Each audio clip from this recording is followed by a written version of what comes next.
Good afternoon, everyone, and welcome to the Australian Impact Investment Awards.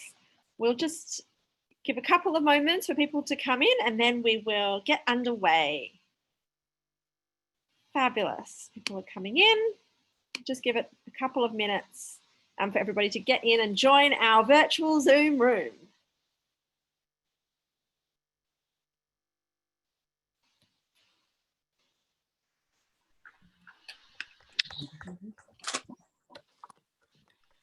Fabulous.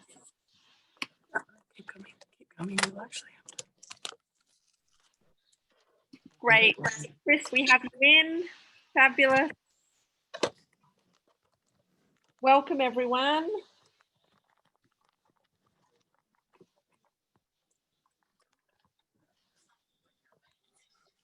Just give it one more minute for everybody to come in.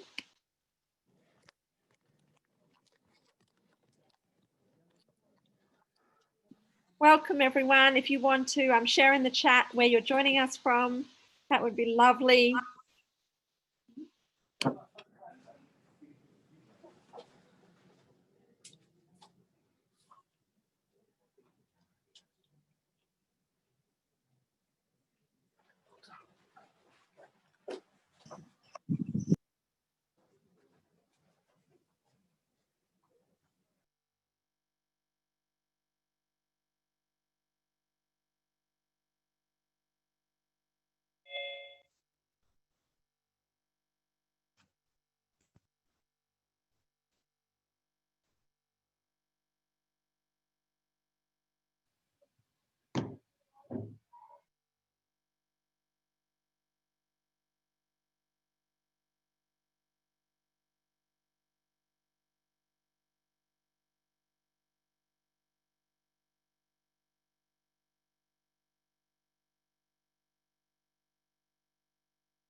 All right, good afternoon, everyone. I think we can get underway. Thank you so much for joining us for this afternoon's Australian Impact Investment Awards. My name is Jessica Roth and it's my honour to welcome you to the awards this evening. I'm the founder and CEO of the Social Impact Hub, and we help change agents to accelerate their impact through advice, thought leadership, collaboration, education, and the mobilisation of capital. We help people create a world where people and the planet thrive. Social Impact Hub developed and manages the Impact Investing Hub, and together with our friends at the Impact Investment Summit Asia Pacific, we're really thrilled to host the event this evening. We're especially thrilled because the challenges of COVID almost meant that tonight or this afternoon didn't actually go ahead. The awards have been in existence since 2018 when we launched them to recognise and honour outstanding activity and individuals in the impact investing ecosystem. And over the last few years, there have been 4 award categories: Impact Enterprise, Impact Asset Owner of the Year, Impact Asset Manager of the Year, Impact Market Builder of the Year. And this year we've added a 5th category, the Individual Outstanding Achievement Award. Previous years there's been an X Factor award, and that's now been converted to an actual official category of the awards to acknowledge individual outstanding achievement. And we want to thank the Global Steering Group on Impact Investment for sharing with us their categories, nomination forms, and judging criteria. So as I mentioned, the awards nearly didn't go ahead this year, and it wouldn't have gone ahead without the fabulous support of the Department of Social Services. And I want to thank DSS for sponsoring the awards and recognising the importance of acknowledging innovation and excellence in the sector. Without the support of DSS, these virtual awards with a free event wouldn't have gone ahead. So we're really, really grateful for your support.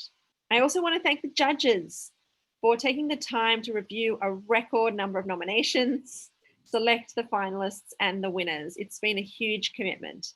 So a big thank you to Rosemary Addis from Impact Strategist, Zarmeen Pavri, Senior Advisor and the Australian Country Head of the GIN, the Global Impact Investing Network, and Tina Blewett from the Department of Social Services. Thank you to you all.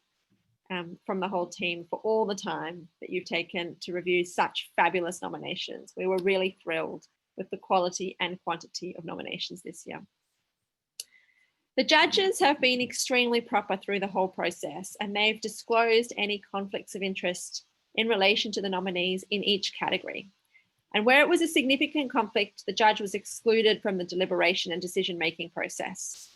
So you can have confidence in the integrity of the judging process of these awards. It was very proper indeed. So I referenced earlier that this has been a very challenging year, and you certainly don't need me to tell you that.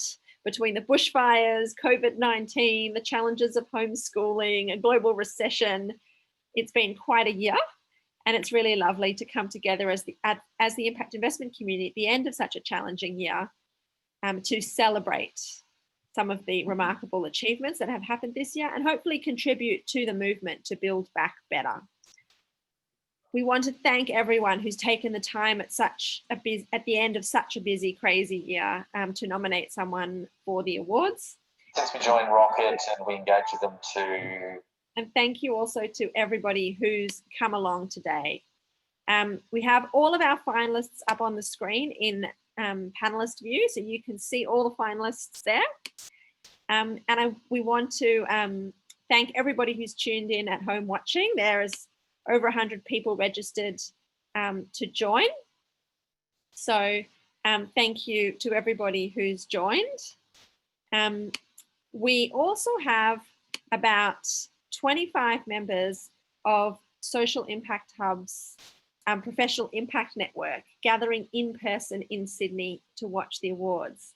So we were thinking we might be able to turn to them, but I think that there's a bit of a technical glitch. They're not quite there. But Jay, if you're there, we can come to you. Otherwise, we'll come to you a little later on. Oh, there we go. We have Jay. No, we don't. Okay, we'll just get underway, but you will see at some point the people that have gathered in person in Sydney. So a little bit of housekeeping before we start. We encourage you to share your applause and encouragement through the Zoom chat and also in social media. So if you want to pop in the chat where you're joining us from today, that would be lovely. We can get the Zoom chat going. And then when we announce the winners, it would be great for all the finalists on screen to come off mute and share your applause. No matter who the winner is in every category, we really want to celebrate and recognize the hard work of everyone in attendance. And it's really lovely for them to hear an actual applause. So that would be great. Now the winners don't know that they're the winner. So there hasn't been any pre-prepared speeches. So it really is going to be a surprise for almost everyone. Just a quick housekeeping note, when the judges do hand to you for a very short acceptance speech, please do keep it very short. We're running on a very tight schedule, so you have 1 minute each, please, as an acceptance speech. So just keep it to 1 minute. I think that's it from me. You've got all the background and housekeeping and logistics. I'd now like to pass on to Rob Irving, the co-founder of the Impact Investment Summit Asia Pacific. He will do a welcome to country and then introduce the minister. Thank you once again for joining us.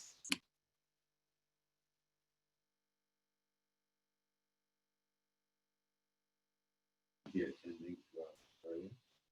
We recognise their continuing connection to land, water and culture. We pay our respects to their elders, past, present and emerging. Wisdom, courage and action. 3 words that capture the purpose and pursuit of our Impact Investment Summit mission, which is capital for good, for people and the planet. 3 words that express why we, the Summit team, are pleased to be partnering with the Social Impact Hub, presenting the Australian Impact Investment Awards here. That came to fruition, actually, and it happens as a highlight of our acclaimed Impact Investment Summit Asia Pacific in 2018. Now it gives me great pleasure to welcome Senator the Honourable Anne Ruston, Minister for Families and Social Services, to share a few words.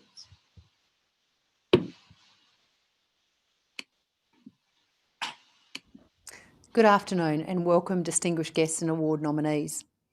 It's a pleasure to address this year's Australian Impact Investment Awards, albeit virtually. This afternoon we recognise some of the sharpest minds in investment who are finding new ways of tackling problems where existing policy interventions and service delivery are not getting the desired outcomes. Instead of just handing over a donation to a charity at the end of every year, you provide a means by which businesses and organisations can invest in longer-term benefits which could not be achieved with a one-off investment. Today, we recognise the outstanding work of those leading and shaping the growth of social impact investing across Australia. Your entrepreneurial spirit is tackling some of society's toughest issues and in doing so, supporting some of the most vulnerable Australians. The outcomes of your work are making a real difference to people's lives. That's why recognising achievements in social impact investing is so important. Now in its third year, the Australian Impact Investment Awards recognise organisations and individuals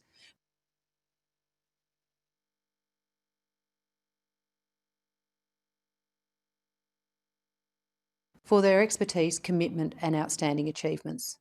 For those that win awards and those that were nominated, your commitment to positive social change is commendable. From the investors and fund managers striking the deals, to the market builders making connections and the entrepreneurs working in local communities, all these efforts are outstanding and I'm pleased that we're able to honour them today. The Morrison government will continue to support the development of social impact investing, which is delivering real social benefits and outcomes for many communities around our country. Our commitment of more than $57 million is helping the sector create innovative responses to complex issues and deliver positive, real and long-term outcomes to improve the lives and well-being of all Australians. I am keen to see how we can build on our successes here. Despite a challenging year of bushfires, floods and the coronavirus pandemic, it is clear that so many of you have prioritised today's awards. Thank you all for making a difference and congratulations to the finalists and today's winners.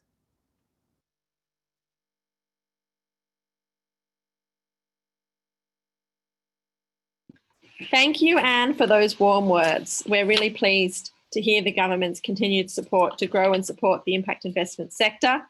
And we are all, as the sector, I think, expectantly waiting the public release of the Social Impact Investing Task Force's expert panel's report and hopefully the adoption of those recommendations in the budget next year. So thank you. I would now like to invite Alan Schwartz to the virtual stage for the keynote speech on investing with heart and brain. Alan is a capitalist, generous philanthropist, an impact investor himself, and a social activist. And his passion for business and commerce has always been balanced with a very deep commitment to family and community. He is currently the managing director of the Trawalla Group, which is the family office for the Schwartz family. Alan is a thought leader on the future of impact investing, and he has recently co-authored an article published in the Harvard Business Review called Impact Investing Won't Save Capitalism. A very provocative title indeed, but he will explain to us what we can all do as impact investors to invest with both heart and brain. So welcome, Alan, and thank you for joining us. Thank you so much, Jessica, and your team for asking me to say a few opening words. You are actually brave to do so because you know that I'm simultaneously a supporter and a critic of impact investment movement. After all, my recent article in the Harvard Business Review was entitled, as you said, Impact Investing Will Not Save Capitalism. You will, however, be relieved to hear that I have found a way to reframe my criticism into constructive advice for impact investors. Impact investing, whatever that means, may not save capitalism, but impact investors can play a critical role. Hence the title of these opening words, Impact Investing with Heart and Brain. By harnessing both heart and brain, impact investors can make a huge contribution to changing the way capitalism works so that it takes into account not only financial returns, but also impacts on the environment and society. Let me start with my recent Harvard Business Review article. The example I used in that article and the example I will use today is environmental impact, more specifically, reduction of greenhouse gas emissions. But the message is applicable to any problem or opportunity that an impact investor decides to tackle. Simply stated, the reason we have a global warming crisis is because in most places in the world, corporations can emit greenhouse gases for free. That is, they can use the atmosphere as a free dumping ground for greenhouse gases and leave the problem of global warming to all of humanity. Economists call this an externality. Corporations externalize the cost of their emissions. It is easy but unfair and unproductive to blame them for doing so. If they incur extra costs by reducing their emissions and their competitors do not, they are placed at competitive disadvantage, and the dutiful or altruistic companies will be outcompeted by the ones who merely respond to the pricing signals of the market. Asking corporations to sacrifice profits for purpose is not the answer. The answer is that all corporations should be required by law to reduce their emissions, either via a carbon tax or via a cap and trade system. Progress on this front is frustratingly and worryingly slow. As impact investors, we find this state of affairs unacceptable. We want to see two things happening. We want to find ways of investing profitably in net zero emission businesses, and we want to see government action on a global scale to put a cap or a price on greenhouse gas emissions for all corporations so that those who choose to invest in emission reductions, like us, are not placed at competitive disadvantage. By harnessing both heart and brain, impact investors can make a huge contribution to tackling climate change. The Harvard Business Review article explains how.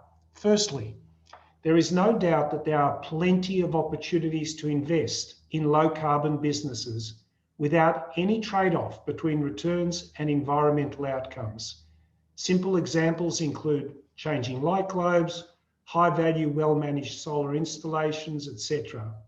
In these cases, we can make a normal profit simply by being astute investors. One could argue that this can't be impact investment because it is just ordinary financial investing. I don't agree, because the intentions are different and the investment process is different. Impact investors start with the heart. That is, they say, I am actively and exclusively looking for investments that reduce emissions. And when they find investments that are both profitable and environmentally sound, they have successfully used their investment brains.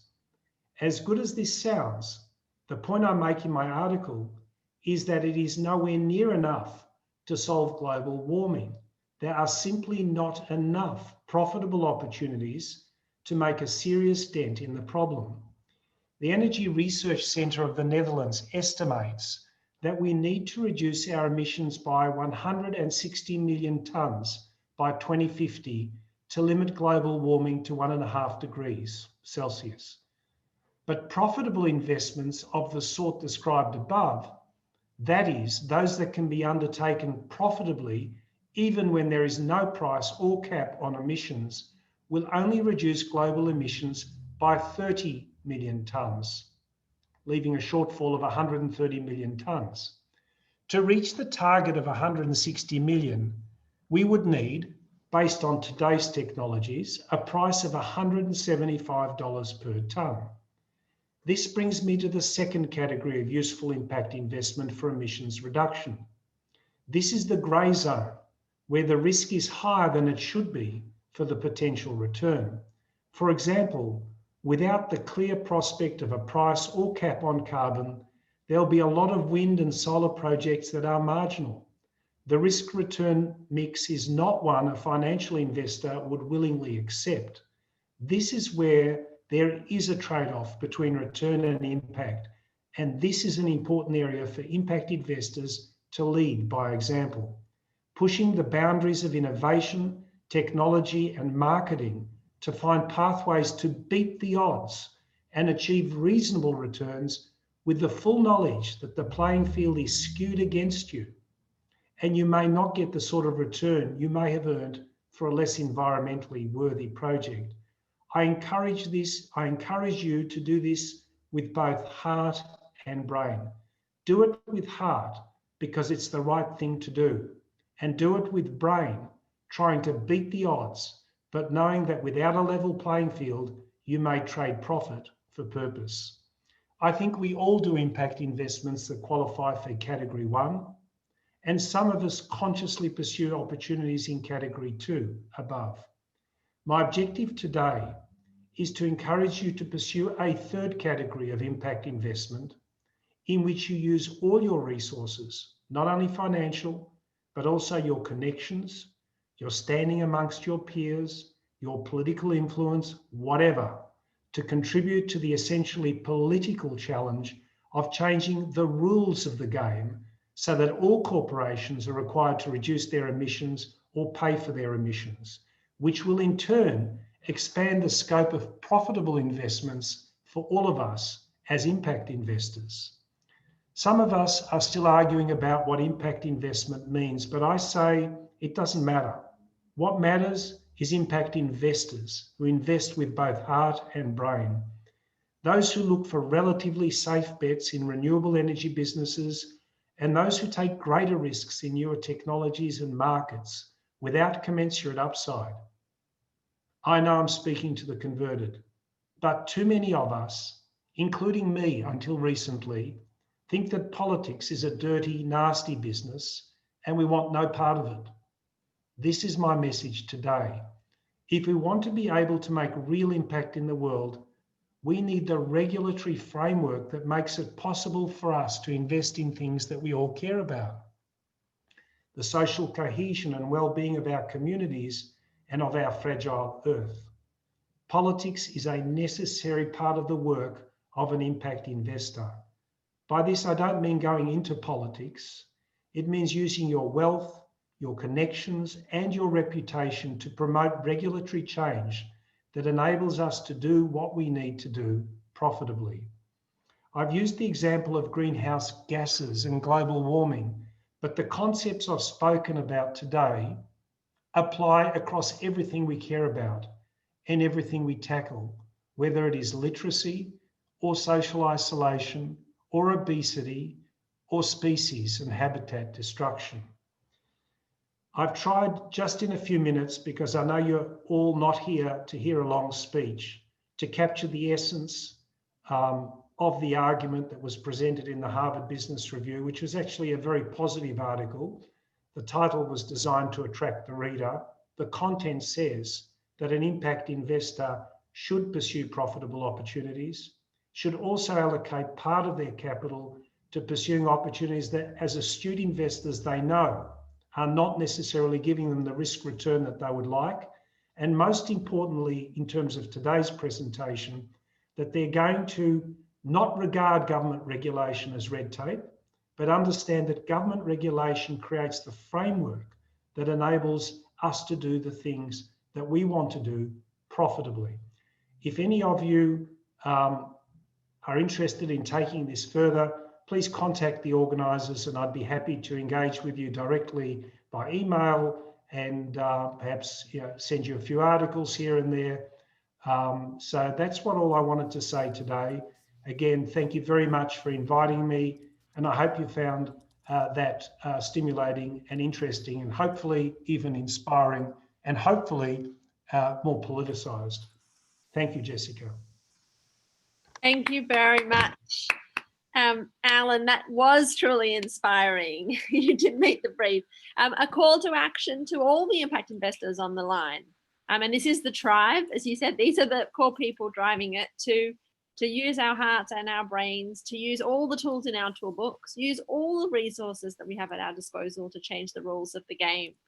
So thank you for that wonderful call to action and for taking the time this afternoon to speak to us all. So thank you very, very much. So without further ado, let's present the awards. So I will now pass on to Zameen to present our first two awards. Over to you. Thank you, Jess. And so on to that first category, the Impact Asset Owner of the Year 2020.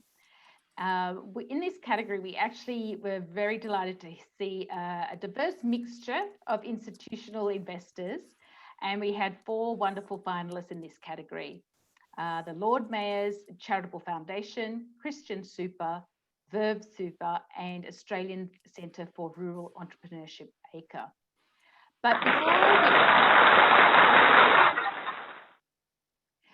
But before we announce the winner, we would really like to provide a special mention to ACRE. The judges were very impressed to see innovation in this space, which truly demonstrated the power of community, especially in the regional area. And whilst ACRE led the buyback of an old Beechwood jail and is a co-owner, the real heroes in this story are the 19 local families who believed in the vision of the old Beechwood jail through their impact investment. It showed democratization of impact investment that is not just open to sophisticated and institutional investors, but really grew the industry as a whole with that sort of case study example. So could you please join me in congratulating ACRE for their innovative approach to impact investing. On to the announcement of the winner. On this occasion, the winner has demonstrated over many years, that institutional investors can actually build sustainable impact portfolios. 100% of their portfolio for this organisation is ethically screened and very deep with their responsible investment approach, and approximately 10% actually sits within the actual impact investing allocation, and really paving the way to creating a whole of portfolio approach. Furthermore, this company didn't really stop at their own organisation and stayed in their lane, so to speak. They really do embody and imbibe the essence of collaboration and innovation, and really lead the way in impact investing on also the global landscape, and engaging the international community to develop a best practice globally. This demonstrates the asset owner's ongoing commitment to the support and growth of the industry, the impact investing industry, not only in the Australian landscape, but globally. And it signals that scale is achievable in the marketplace, which is a very powerful catalyzer for other institutional investors to take action and help other super funds participate in the marketplace. So without further ado, congratulating Christian Super for their outstanding work this year and the winner of the 2020 Impact Asset Owner of the Year Award. I'll invite Ross to unmute.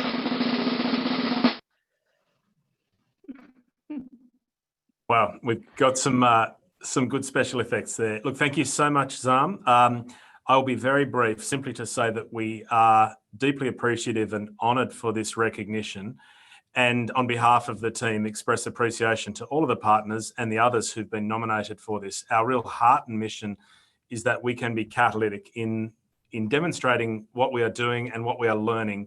We hope that we can continue to be catalytic for the ongoing scaling and growth of the impact investing market. And we celebrate the growing cohort of both asset owners as well as asset managers who are all engaging deeply in the space of how we help this market scale with integrity. So deeply appreciative of this recognition. Our team will be so proud, and thank you for the opportunity to participate today. Thank you, Ross. And we'll try and get the special effects going. I'm the first one that's trying to manage that with Jessica Liang, so thank you. On to the Impact Asset Manager of the Year.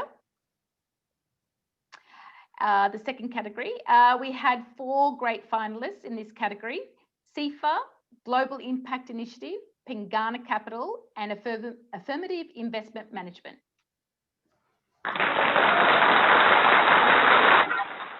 I'm getting there.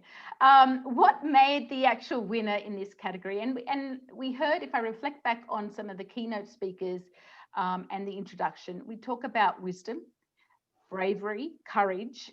We heard from Alan about heart and brain, and we heard the Minister about shaping impact investing and innovation. And this category and the winner certainly imbibed a lot of those features. So we had what made this winner in this category a standout for their judges was the delivery of significant social and environmental impact at scale, and the way impact is embedded in the DNA of not just a product or a fund, but of their entire organisation. This organisation aimed to create a society in which investment values, purpose, and its contribution really tries to reduce structural disadvantage in Australia by bridging the capital and capacity divide and creating partnerships with other organisations to scale. And I think this word collaboration is key in its the essence of what this organisation did.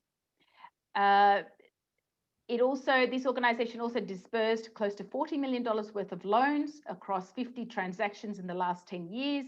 It further unlocked another 60 million in impact capital.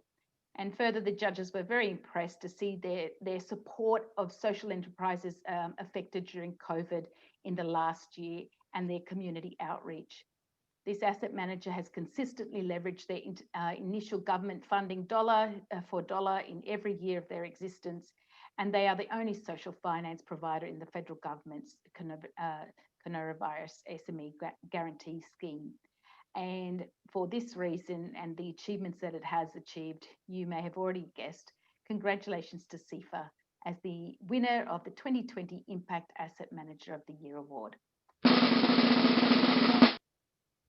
I'll invite Hannah to unmute herself and say a few words. Well, thank you so much, Zameen, and the panelists and the organisers of these Impact Awards.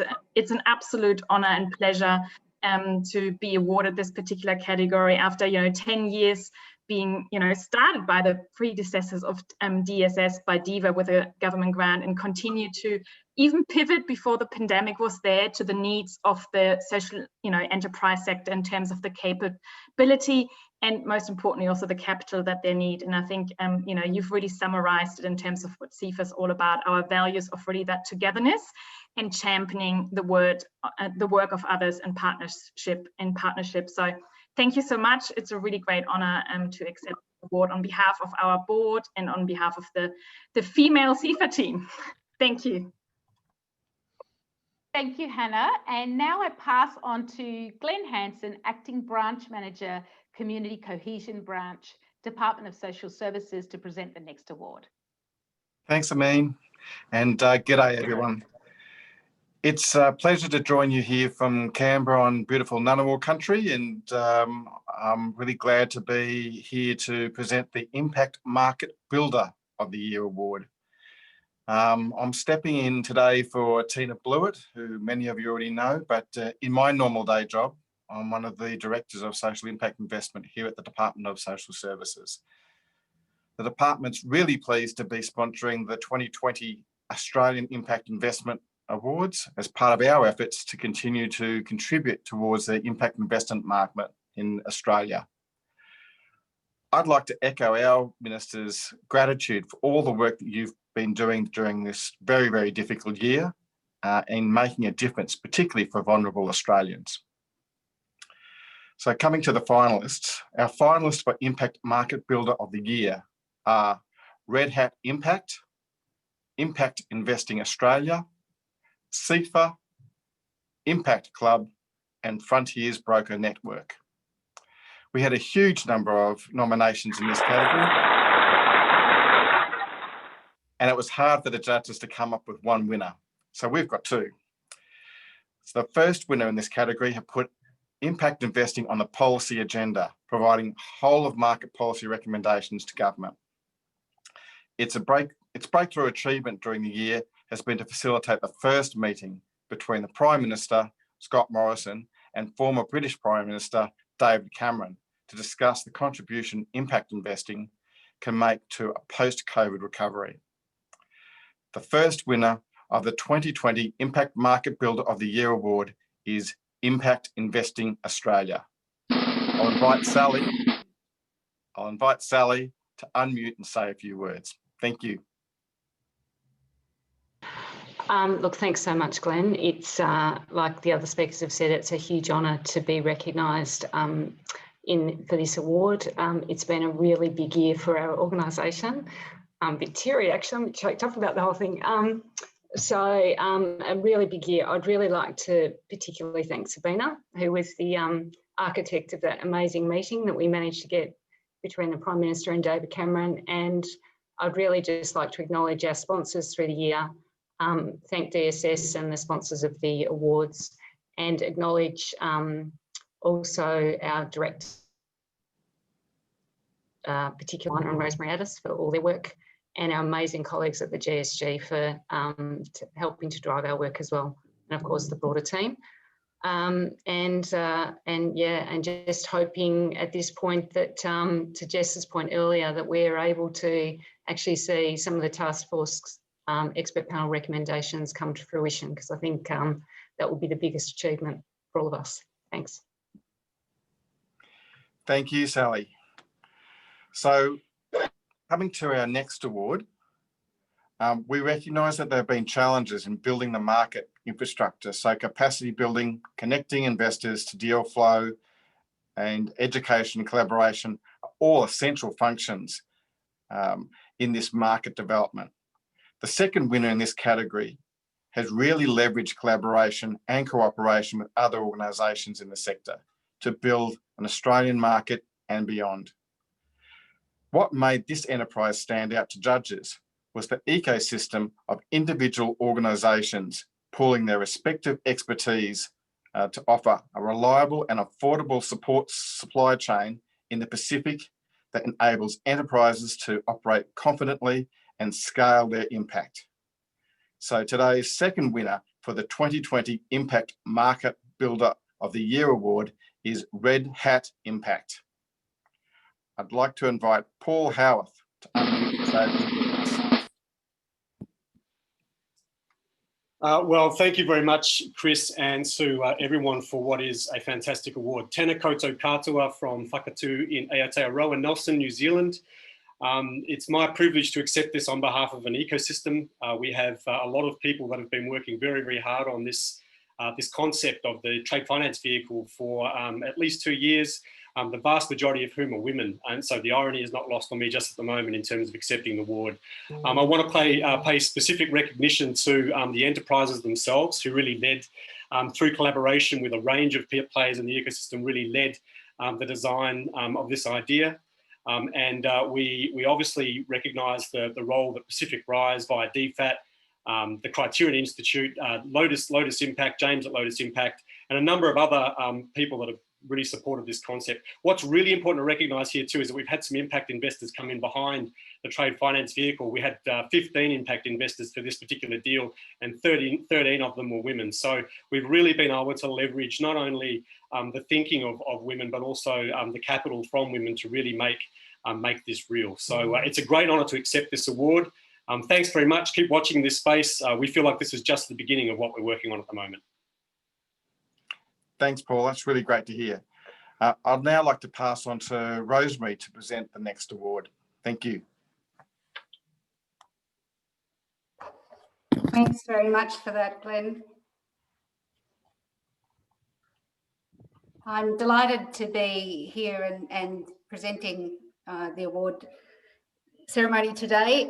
It is a terrific addition to the Australian landscape to have these awards and be able to recognise so many of the fantastic contributors to the impact ecosystem in Australia and increasingly from Australia. And it's my great pleasure to be presenting the awards for the Impact Enterprise of the Year first up.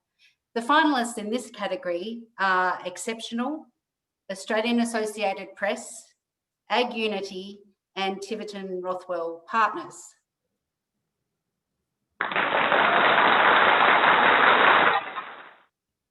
We were absolutely delighted to see the growth in the nominations in this category and the range of enterprises coming through. There was a record number of nominations, and we're seeing people continue to be developing solutions that are really meeting people in community where the need is, and addressing a growing number of issues in innovative and impactful ways.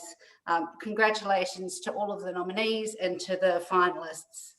There is a special mention in this category, which is for Australian Associated Press.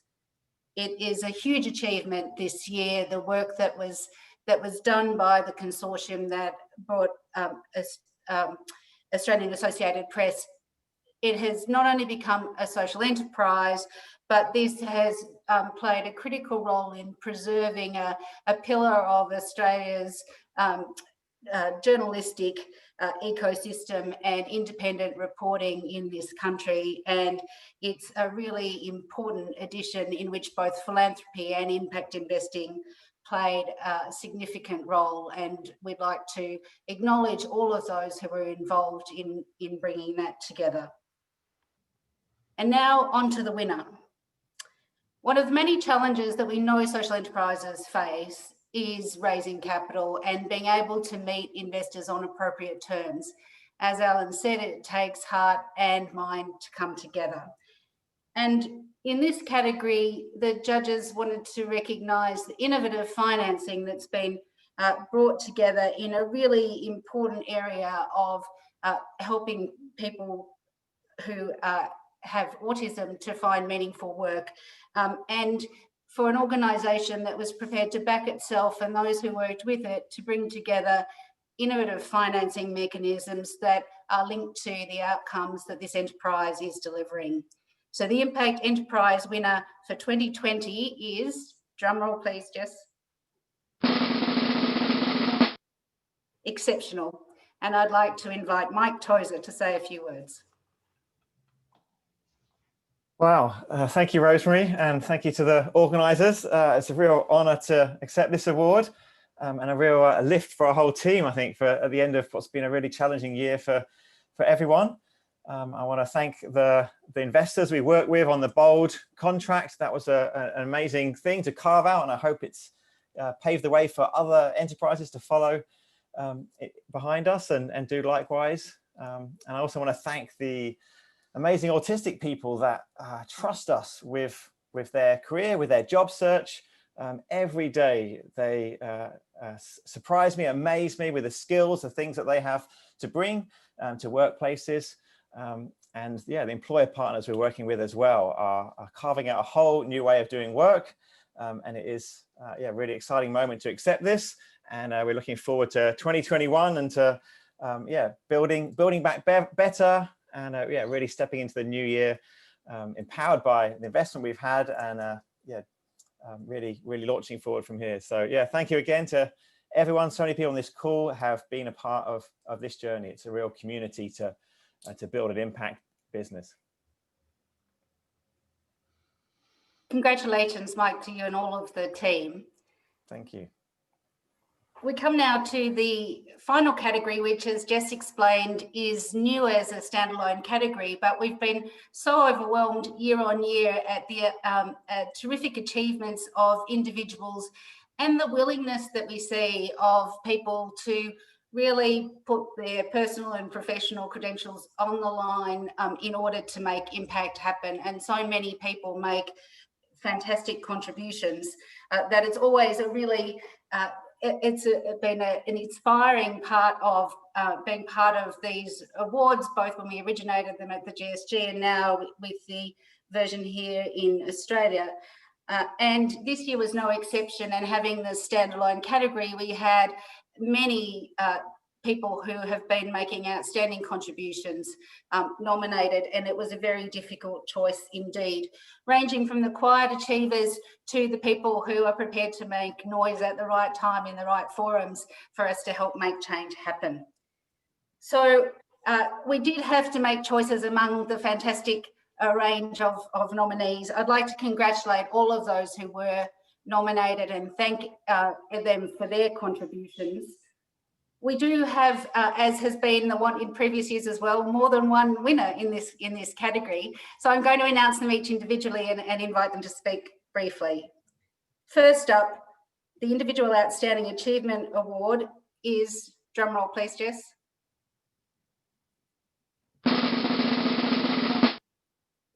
John McKinnon.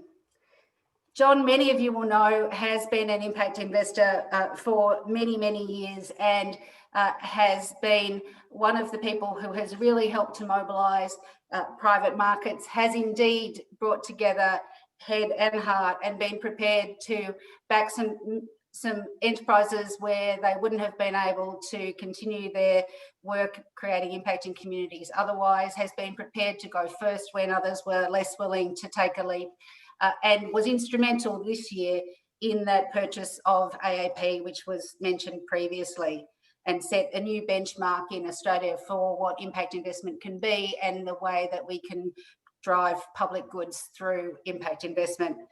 John, congratulations. It's been a pleasure to watch your work over many years and your whole family's commitment to impact. So congratulations, and I'd invite you to say a few words. Thank you very much, Rosemary. I was just waiting to see if you were going to have some special effects there or not, but they didn't come. Thank you very much. Absolutely wonderful. This year has been dominated for me by the AAP story, and I think this really fits into Alan's sort of category 3. It was an all-in job. It was politics. It was advocacy. It was money. It was investment. It was everything. And it doesn't matter what impact you're looking for through your investments, having a diverse media, a fact-based media, a public interest media sits underneath every one of those impacts that all of us are trying to create. So from my point of view, it was so important. It had to be done. And I'm just privileged to have been a part of getting that done. And the job's not done yet. We're still on it, but it's been a hell of a journey. Glad to be part of it. Thank you very much for the recognition. Congratulations, John, and also through you to the team and the rest of your family, who I know take an active role in these investments as well. Next up in the Individual Outstanding Achievement category, drumroll please, Jess, is Sven Stenvers. Many of you will know Sven for the work that he's been pioneering in the West, and many of you on the call will also know that even the most stalwart of market builders and champions find it difficult to reach often enough from the East Coast over to the West, where the communities have need, and there's also a lot of potential and willingness to engage. And Sven has really taken up the baton there and been a driving force and put so much of his energy, his own resources and commitment into the work that they've been doing there through Impact Seed. And thank you very much to Kylie and the whole team. I know, Sven, that stand behind you, but we wanted to acknowledge your particular commitment and drive and the work that you've been doing. And I'd invite you to say a few words.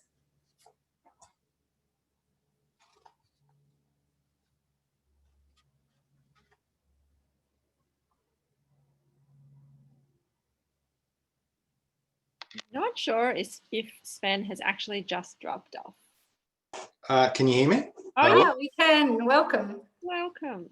Have you got me? We do.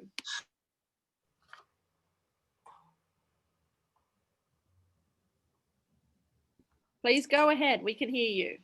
Great. Sorry, I don't know what happened there. So yeah, we're 3 hours behind, and given the technology, we might be a little bit further behind still.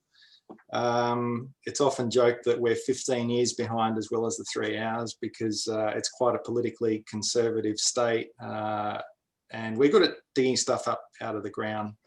But for all of the downsides, there's a lot of upside potential, and that's certainly the case when it comes to impact investment, with the talent, in terms of institutions, the natural resources, the community sector, and our First Nations people. And it's really the deep care that we've got for the place that we live that compelled Kylie and I to start Impact Seed, to grow the ecosystem through partnerships. So this is really about those partners. And when we first went to our first Impact Investment Summit in 2015, we really were quite wet behind the ears, and now never dreamed that 5 years later we'd have so many personally and professionally rewarding friendships across the network. And I can see quite a few of our friends on this call, too many to name. So, I mean, we could talk about COVID and the opportunities, but we've got a state election, and I think 2021 and COVID and the timing there is going to be a real catalyst for change in the way that we think about finance. And I'm really looking forward to working through Impact Seed and the Alliance and all of you to try and lift the profile of impact investment and have it take root in the desert over here. Thank you very much. Thanks very much, and congratulations, Sven, to you and Kylie and all the team. And the last award is for an individual outstanding achievement. Drum roll, please. Nigel Sharp. Nigel has been making an impact in biodiversity and conservation, and is both a business innovator and driving investment towards improving and conserving our environment, including making a significant contribution, mobilising capital and solutions and bringing people together in the wake of the bushfires earlier this year. And I think it's increasingly rewarding to be able to showcase the work that is happening in biodiversity and in the environmental area of impact. And so we're delighted to be able to present this award tonight to you, Nigel, and please say a few words.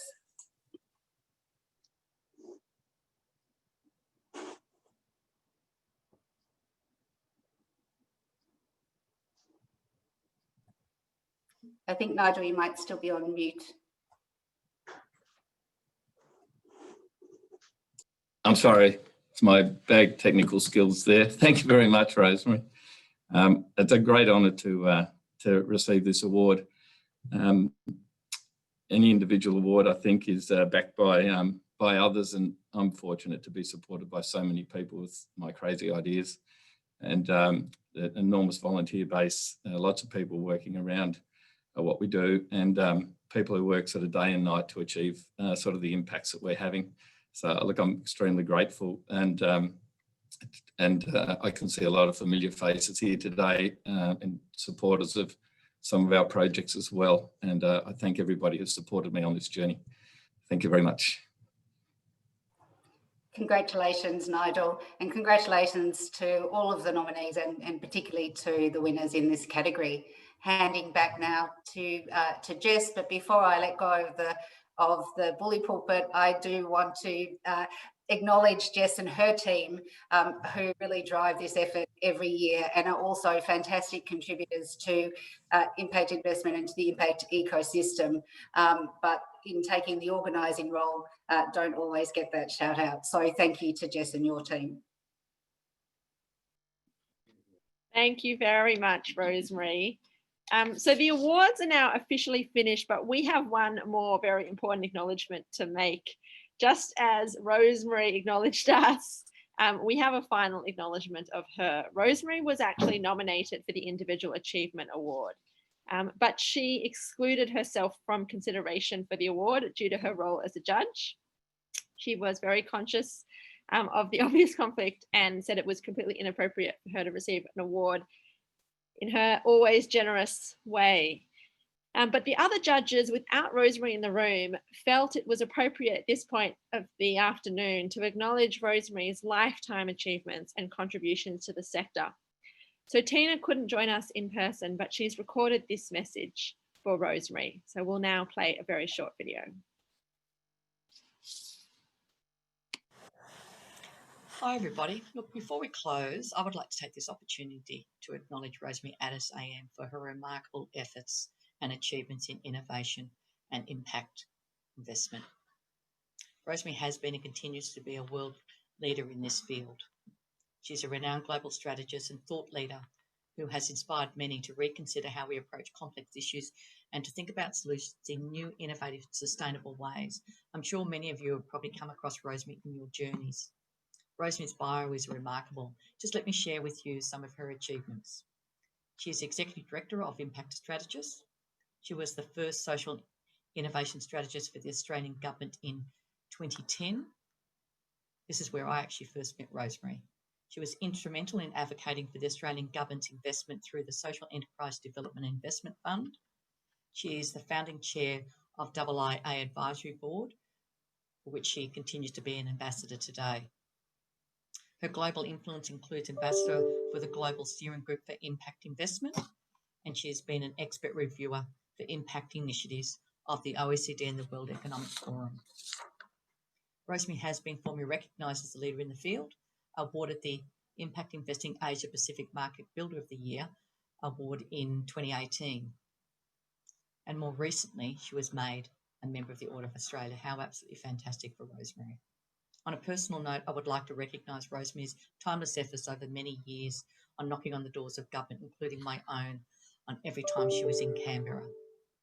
She has educated many people on the concept of social impact investment and its merits, and she has never given up. Her determination to move the needle to achieve support for impact investing, both locally and internationally, has been and continues to be remarkable. She's an incredible professional, but even more, she is a humble and generous human being with a clear anchor of purpose. Rosemary, thank you from all of us for your continued inspiration and leadership. On behalf of everyone associated with this year's Impact Investing Australia Awards, congratulations. Have a great evening. Thanks. Bye. Thank you so much, Tina. And thank you, Rosemary. Do you want to say a few words? I am speechless. Those of you who've worked with me will know that I was quite firm on the subject of being excluded from these awards, and I am truly humbled. I feel a bit overwhelmed, I have to say. Given what Jess said about conflicts, I had also removed myself from the conversation about market builder, so I only found out today about Impact Investing Australia as well, and want to congratulate all of the winners. I feel that the time we are in is such an important one for impact to be on the agenda. We need to care not just about our system for how we create healthy economies, but we need to care about how we make money. We need to care about people and the planet, and now is truly the time for impact to be on the agenda. There are some really important changes happening, including with the accounting bodies and the regulators looking seriously for the first time at sustainability. But it's not going to be a linear path, and there are many hurdles still to jump in order to get to where we need to. There are also many people who have suffered profoundly this year, and we've seen a lot of hardship in the world, and there are many, many people who have been displaced from their homes, from their countries. There are kids who've fallen out of the education system, and we've seen the pressing challenges to our health systems.